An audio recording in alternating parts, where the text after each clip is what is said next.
Hello, lovely students. Welcome to this evening's revision program. Once again, my name is Lekarion Mine, and I will be taking you through this evening's session.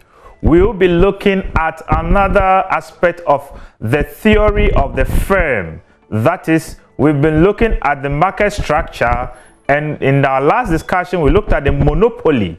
Today, we'll look at the other type of market structure, which is the monopoly. Yesterday, we looked at the perfect competitive market, and today we'll be looking at monopoly. So like yesterday, today we are going to look at what the monopoly market is, what are the characteristics of this market structure. Then we'll look at the equilibrium position of the monopoly. Then we'll look at the types of profit that the monopoly makes. Then the last aspect of it is that we'll be looking at the long run of the monopoly market structure. Then from there, we would move on to go into our speed test. I hope you would be ready and you would prepare yourself. We'll come back, and when we come back, we'll delve straight into monopoly. Welcome back to the program. So like I said, we are going to look at monopoly, and that is one of the market structure. We've looked at what a perfect competitive market is, and we are going to look at monopoly. So let's start by looking at what monopoly is about. When we talk about monopoly, it is basically a market structure where there is one seller of a commodity who sells or who trade in one commodity that has not got a close substitute. I repeat, monopoly is a market structure where there is one seller of a commodity that has not got a close substitute. Emphasis there, one seller of a commodity or one person selling a particular commodity, and that commodity has not got a close substitute. That is what a monopoly is. Let me give you an example. Let's look at the ECG. It is a perfect example of a monopoly. The Ghana Water Company. It is another example of a monopoly, because these are companies that are trading in a particular commodity that we don't really have a close substitute on. Don't forget, I said a close substitute. I didn't say there is no substitute, but there is no close substitute to it. So that is what a monopoly is. So you can have a particular commodity and one person will be the only one selling it in the market. In that market structure, we call it a monopoly market. So that is what a monopoly is. Maybe when we look at the characteristics, you get to understand it more better. Now let's go on to look at the characteristics of the monopoly market. What are the characters? What are the features? What are the assumptions? In fact, most of the assumptions in the monopoly is directly opposite to what we have on the perfect competitive market. You remember that we said in a perfect competitive market, the firm is a price taker. That is, the firm takes the price that has been given. But in the monopoly, the firm is a market or a price maker. What it means is that it is the monopolist that determines or makes the price for the commodity. The other characteristics of a monopoly is that the firm, or there is no full control of what? Supply. The firm has a full control of the supply of the commodity. Then, another character of this type of market is that there are barriers to entry. There are restrictions to entry. It means that you can't just enter that market anyhow. Unlike the perfect competitive, where we said that there is free entry and there is what? Free exit. But with the monopoly, there are barriers to entry, meaning entry is restricted. For you to enter that type of market, you have to be able to have certain qualities. Another characteristic of the monopoly is that the firm or the price of the monopolies is downward sloping. It means it has a downward demand curve. Unlike that of the perfect competitive that we talked about yesterday, We said that with a perfect competitive, it has a perfectly elastic demand curve, meaning a horizontal demand curve, a horizontal line. But with the monopoly, it has what we call a downward sloping demand curve, meaning its demand curve is a normal demand curve, that it slopes downward from left to right. You get to understand this when we get to look at the slope of the monopoly curve. So these are some of the characteristics of the monopoly market. These are some of the characteristics that we have in the monopoly market. Now, how does one become a monopolist? How does one become a monopolist? What are the sources of power for the monopolist? One source of power for the monopolist is when one controls a particular resource or controls the raw materials of a commodity. That we say it is a natural monopolist. Because when an individual controls a particular resource, he is the only one who is endowed with that resource, and he is the only one who can use that resource to produce that particular commodity. And because of that, he becomes the monopolist. He has a monopoly power.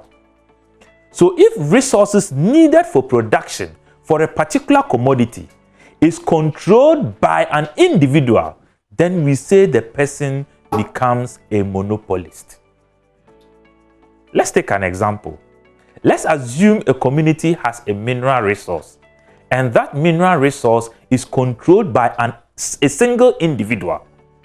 It means that single individual has the power to use that resource, and because of that, that person becomes a monopoly. Let's take another example. Let's assume in a community, it is only one person who sells a scratch card. That person in that community becomes the monopolist because he is the only one who has that power, or he is the only one who has the scratch card to sell. Nobody else has it. And so with a monopoly power, what we say is that when somebody is controlling a particular resource, that person becomes a natural monopolist. A natural monopolist. So when you control resources, you become a monopoly. That is, if you are the only one controlling that resource. That resource. The next source of power for a monopolist is when the person or when the goods are branded or trademarked. So when branding occurs, the person or the brand name becomes the monopolist because he becomes the manufacturer of the commodity. So if somebody brands his commodity such that it becomes so attractive, others will want to associate themselves with it. So when they want to set up in that, they'll just go in for that brand name. And so that person or that brand name becomes the monopolist in the market. That is, the control of the prices become the owner who has it, that controls the resources. The other source of power for the monopolist is through advertisement. Somebody can have a power to advertise a commodity more than others. And so because he controls that advertisement power, then he gets a monopoly over the production of that commodity because his demand for the commodity would increase more than others. So it is difficult for firms that are really entering the market to become monopolies because other firms are always or also in that market.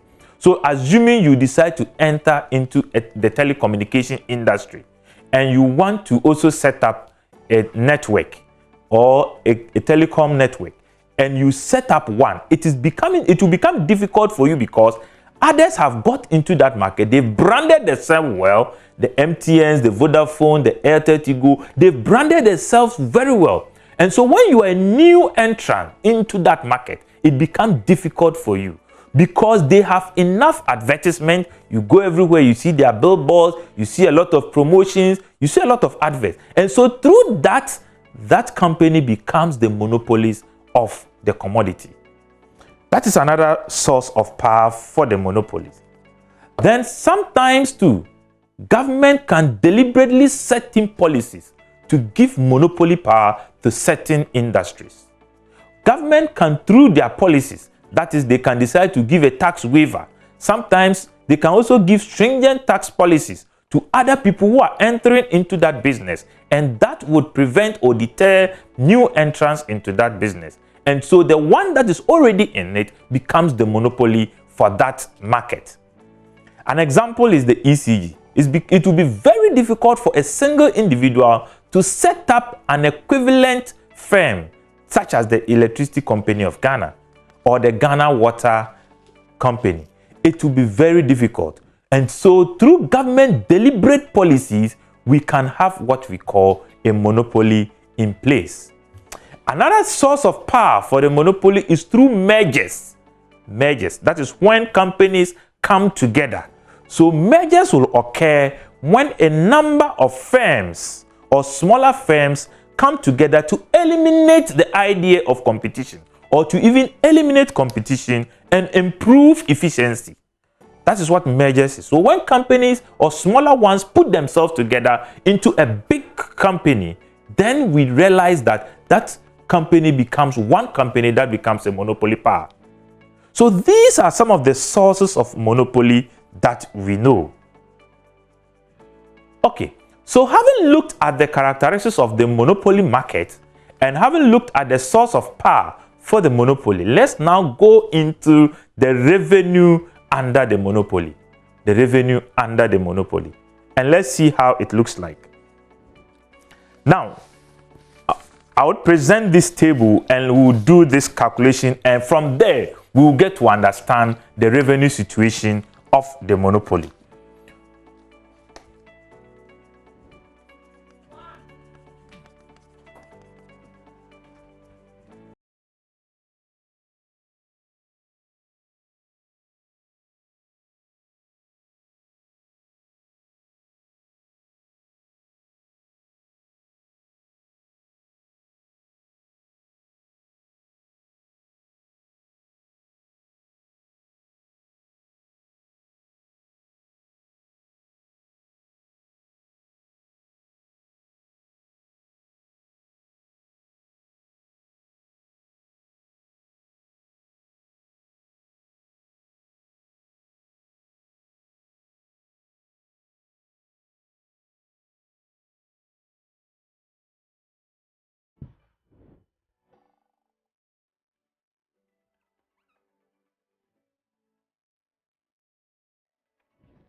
Okay, if we are presented with such a table and we are asked to calculate for our total revenue, from our previous discussion, we know that our total revenue is equals to our price times our quantity.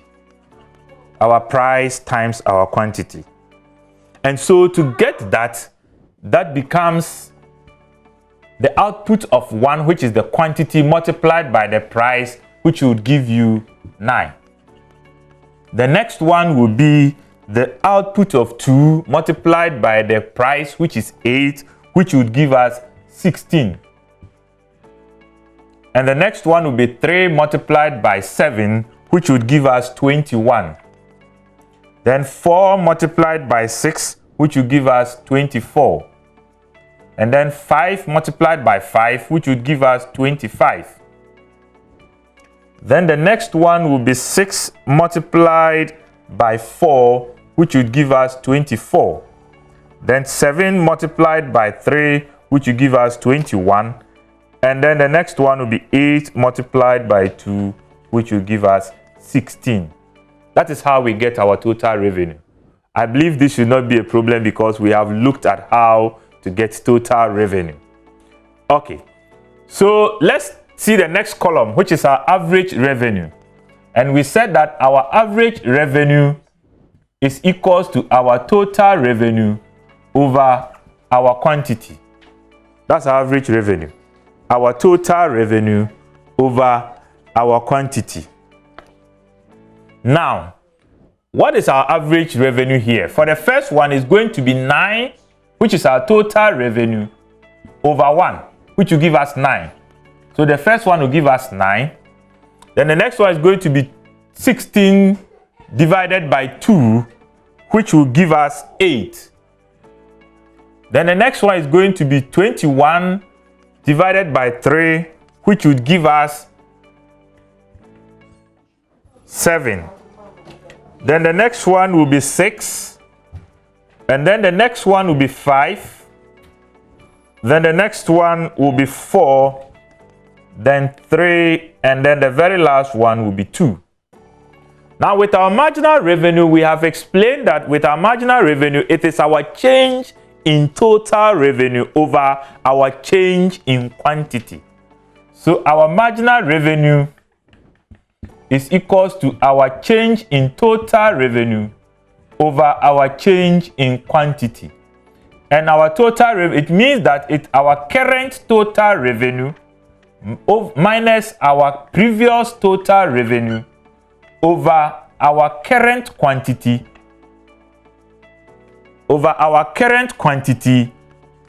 minus our previous quantity. That is how you get your marginal revenue.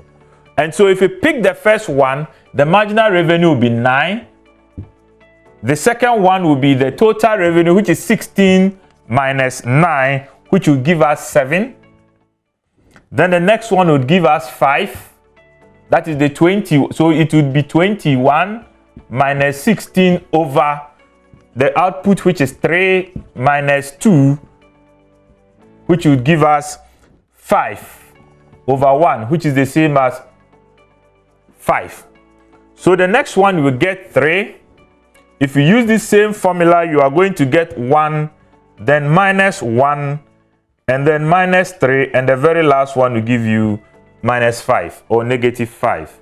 So this is how we work out for our total revenue and our average revenue, as well as our marginal revenue.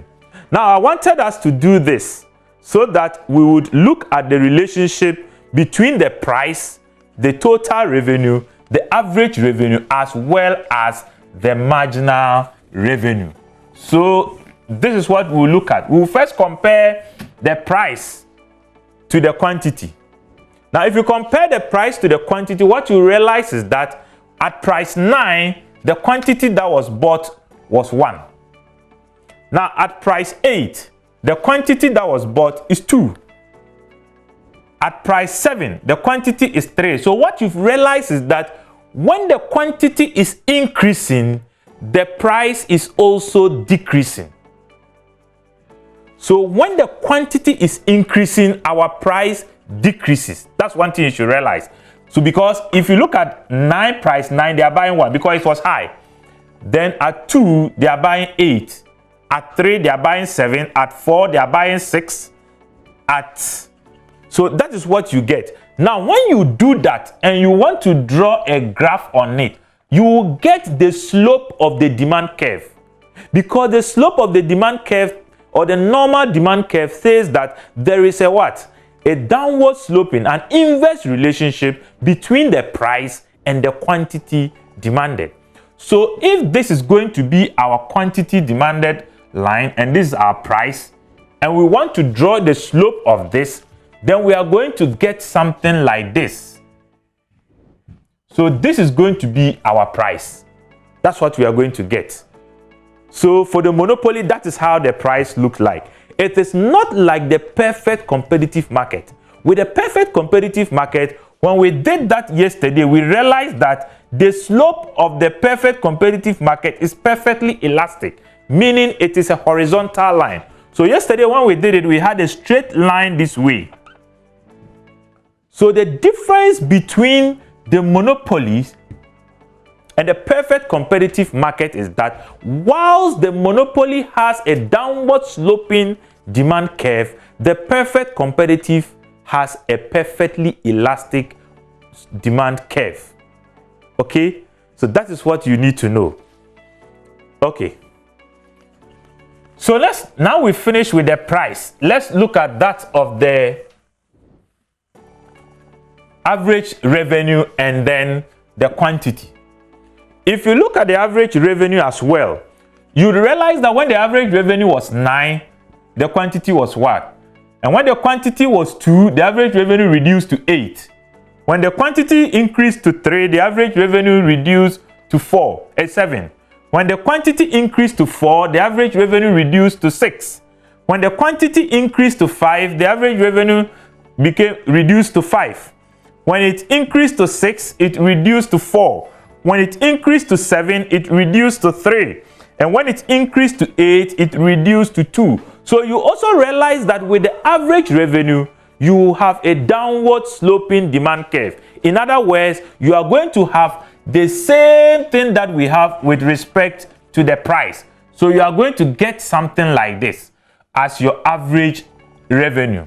Now, what is beautiful here is that if you look at the price and the average revenue, they are the same. If you observe the price and the average revenue, they are the same. So we can write it mathematically that the price is equal to the average revenue. The average revenue.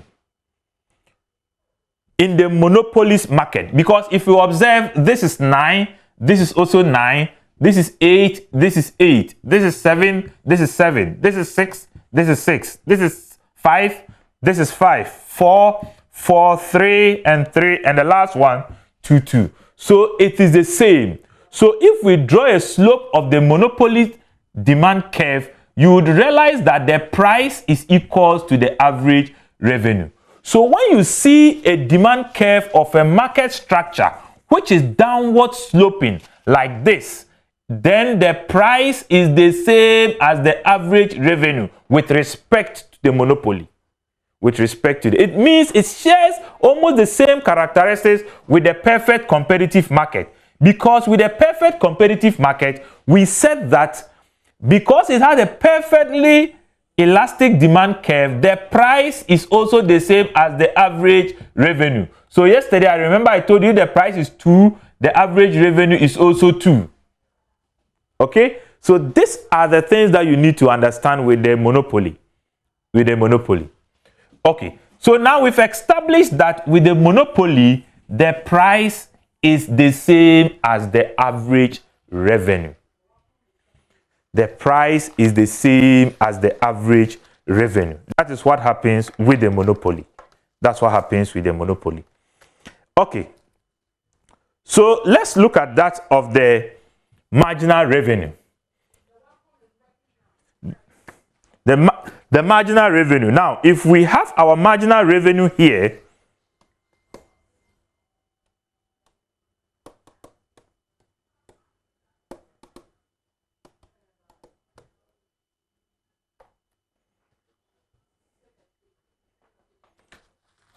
okay, so we will come back and then continue and look at the marginal revenue as well as the output. So we would establish something there too. So stay tuned and we'll be back. Okay, so welcome back to the session. We have just looked at the table that we have here, and we have looked at the relationship between the price and the output. We have also looked at the relationship between the average revenue and the output. And now we have to look at the relationship between the marginal revenue and the output. If you look at the marginal revenue 2 and the output, you realize that at output 1, our marginal revenue is 9. Now at output 2, our marginal revenue reduced to 7. Watch something. At output 3, our marginal revenue further reduces to 5. Now you've also realized that the same thing is happening with the marginal revenue. It is also reducing when the output is increasing. It's also reducing when the output is increasing. At output 4, our marginal revenue is 3. And at output 5, our marginal revenue is 1. Now, very, very interesting. At output 6, marginal revenue is now -1. It gets into the negative values. And then at output 7, marginal revenue is -3 and 8 is -5. So if we want to draw a curve for the marginal revenue, we would get something like this. It's also going to go down, but in this case, it's going to cross to the negative values. To the negative values. So this is going to be our marginal revenue curve. That's what you're going to have as your marginal revenue. Okay. So we've established one thing. Marginal revenue slopes downwards. Price and output, or price also slopes downward or inversely related with the output. Average revenue is also sloping downward. So we are getting three curves that are all sloping downward this way. That is what we now have. Now, if we have this, the question is, are they all the same? Can we say that our price is equal to our average revenue is equal to our marginal revenue, like we said in the perfect competitive market? Obviously, no. We can't say that. The only thing we can establish is that our price is equal to our average revenue with the monopoly.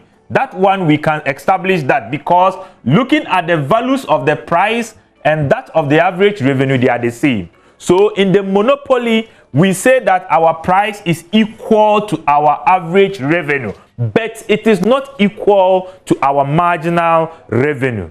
With the monopoly, that is what you should take note. It is not like the perfect competitive market, where our price is equal to the average revenue and is equal to the marginal revenue. No, with the monopoly, our price is equal to our average revenue only. That's what you need to know with the monopolies. Okay, now the question is, where then is our marginal revenue? Because if our price falls, our average revenue also falls.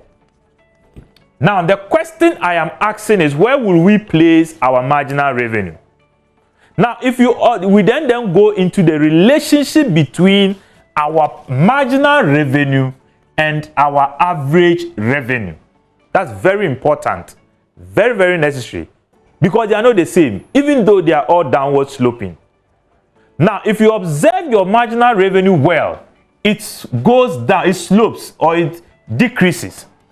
With our average revenue, it also decreases. But the decreasing of the marginal revenue and the average revenue, they all started at 9. Now, when marginal revenue decreased to 7, average revenue decreased to 8. So you realize that marginal revenue is decreasing, or it is below the average revenue here. Now, if you look at the next one, our marginal revenue is 5 and our average revenue is 7. So it also tells you that our marginal revenue is still less than our average revenue. Now, with the next one, our marginal revenue is 3 and our average revenue is 6. And so it goes to tell you that our marginal revenue is still less than our average revenue. Then the next one is 1, then 5, and then negative 1 and 4.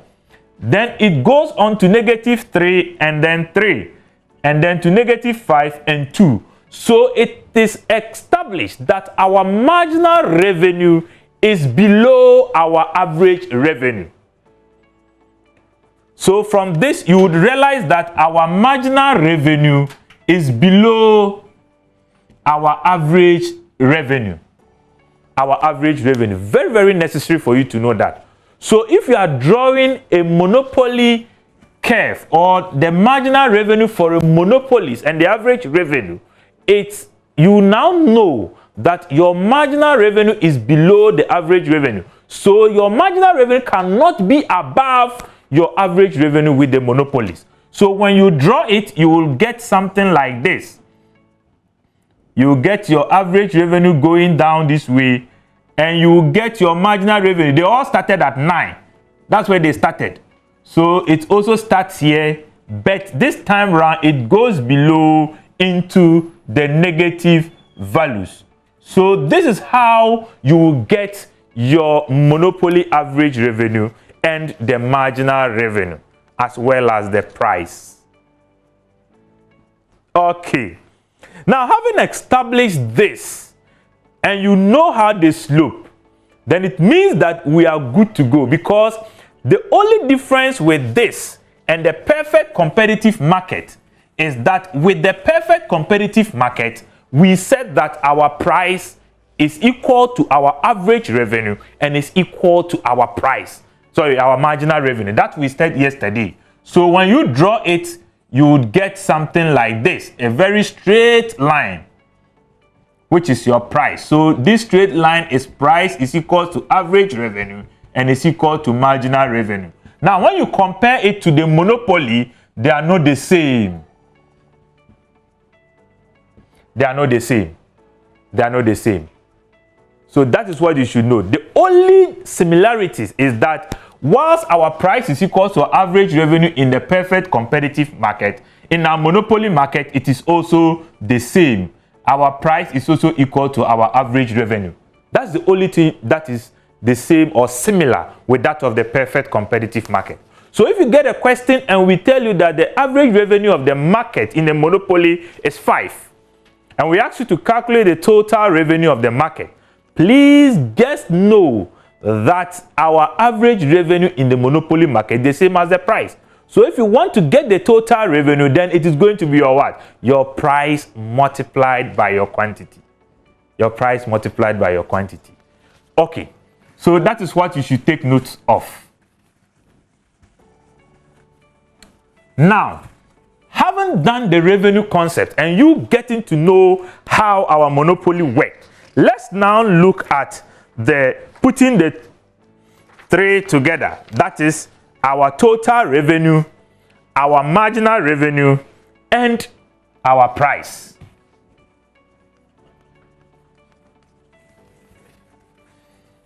Okay. So if we put them together, we'll get something like this. Now your total revenue starts from 9. You see, so it also goes up and then begin to decline. So it's something like this. That is how you get for your total revenue. And then you get your marginal revenue. We've said your marginal revenue would be something like this. Sorry, your average revenue would be something like this, which is the same as your price, and your marginal revenue would be something like this. So you are going to get this to be your MR, your AR, or your P, because I've told you that AR is the same as average revenue. So you get P equals to AR. Very, very important. So this is what you get for the monopolist. I've told you when you are drawing economic curves, don't forget to name your axis. This is the revenue and this is the output. This is the output. So this is what you get. So when you see this in any diagram, then it should prick your mind that we are talking about the monopolies. Now you realize that when average total revenue reaches its maximum, marginal revenue becomes negative. So when it gets to its maximum, marginal revenue gets to 0. And then from there, when it starts to decline, marginal revenue becomes negative. That's what you should know. So if you realize this, you would see that when total revenue reaches the maximum, that is the highest point of total revenue, marginal revenue is 1 here. You understand? Then it from 25, total revenue decreases to 24. And because of that, marginal revenue now is negative. It's negative. So take note of that. Take note of that. Now, having done this and having looked at the relationship between these curves, I now want us to move on to look at the cost curves. The cost curve. Because your revenue would definitely come with a cost. Because you are producing and you would incur a cost. And we did that of the cost in our last discussion.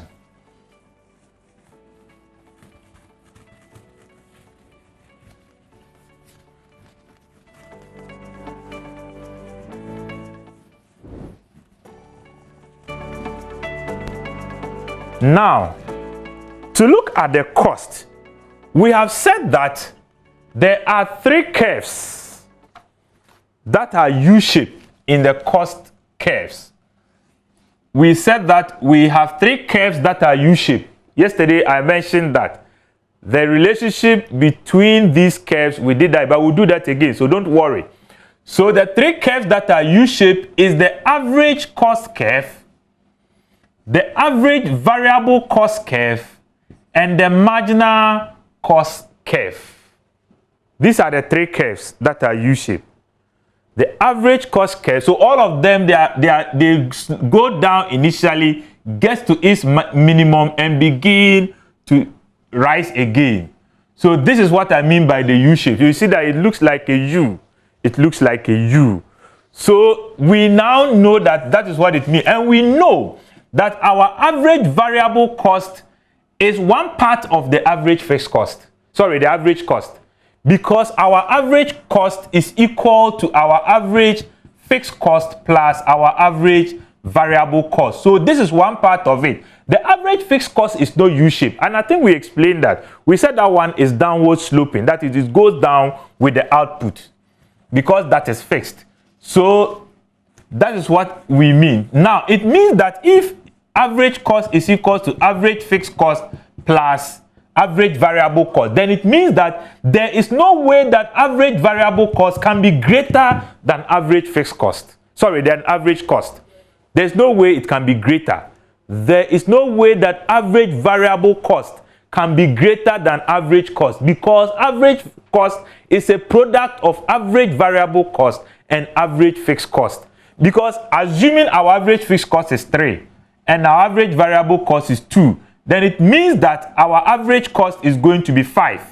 So our average cost is going to be 5. And you see that 5 is definitely greater than 2. It's greater than 2. And so always our average variable cost is below our average cost. Our average cost. So let's draw that one here. So let's assume that this is our average cost. It means that if we are to draw our average variable cost, once it is also U-shaped, it cannot be on top of the average cost. It must be below it. So you get something like this as your average variable cost. Now, with the marginal cost, we said the relationship between the marginal cost and the average cost is that marginal cost and average cost all fall initially, but then marginal cost falls faster than average cost. It means that marginal cost is also below the average cost when they are falling. When they are falling. So when they are falling, marginal cost will fall down below it this way. And we also said that when marginal cost reaches its minimum and it starts to rise, it cuts the average cost at its minimum. So when marginal cost starts to rise, it starts to rise this way, it will cut the average cost at its minimum. When they are rising, marginal cost rises faster than average cost. When they are rising, marginal cost will rise faster than average cost. So this is going to be our marginal cost curve.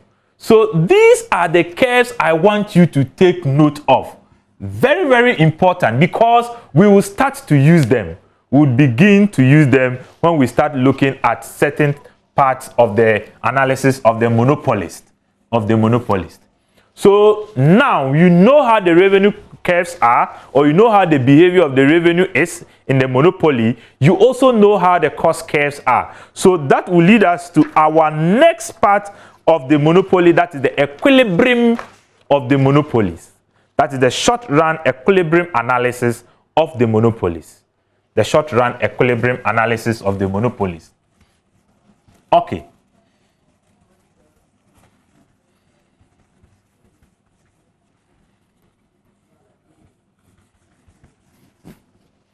Now, in looking at the short-run equilibrium analysis of the monopolist, we are interested in these things. We've said that in the perfect competitive market, and we would say that again. There are two conditions that would occur. One is that marginal cost must be equal to marginal revenue for equilibrium to be established. And I think yesterday I told you that the equilibrium position is entirely different from the break-even position. We said the equilibrium position is different from the break-even position. We said that break-even is where the firm neither makes a profit nor a loss. That is where total revenue is equal to total cost. That is the break even. So if we talk about break even,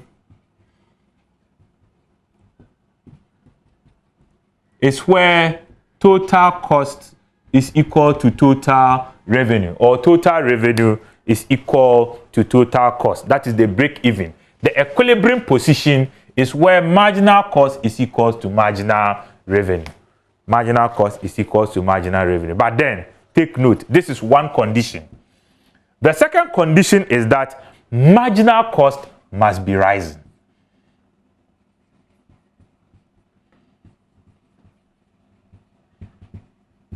It must be rising. It must be rising. So the point where marginal cost is rising, the point where marginal cost is rising and it cuts marginal revenue, that is your equilibrium point. So I remember yesterday we said that if you have this as the slope of the perfect competitive market, and you have this, your U-shaped marginal cost,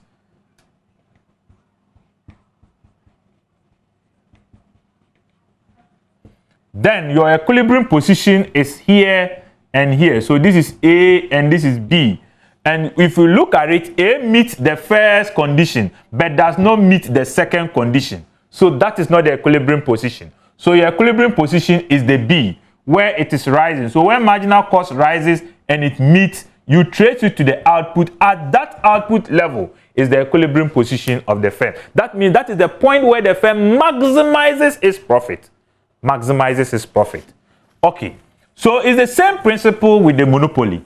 It's the same principle with the monopoly. So let's look at that one. Now, you know the behavior of the monopoly. You know how it behaves. So let's see, and let's take this table.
Okay, so we have this as a table for a particular monopolist firm.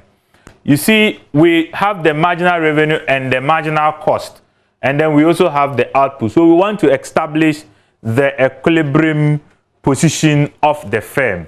Now, if we look at the table, the only point where marginal cost, and we said marginal cost must be equal to marginal revenue. And marginal cost must be equal when marginal cost is rising. When marginal cost is rising. Now, if we look at it, in this case, we realize that our marginal cost keep on declining with the output.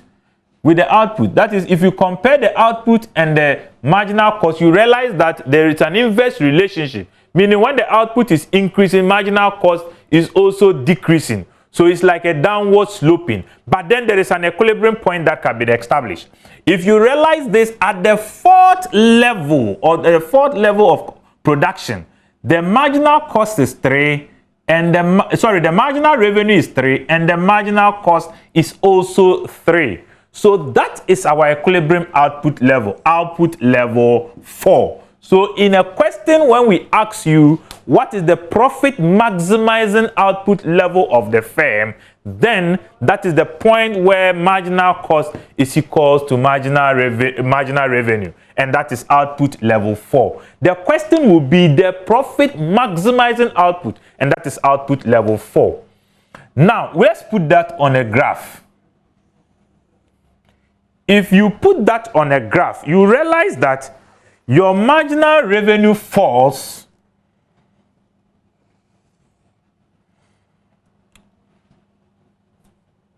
sorry, this is your average revenue, then this will be your marginal revenue. I think we've said that. And then this will also be your marginal cost, because in this situation it is declining. So the equilibrium when marginal cost is falling will be at this point. That is at this point. That's the output level.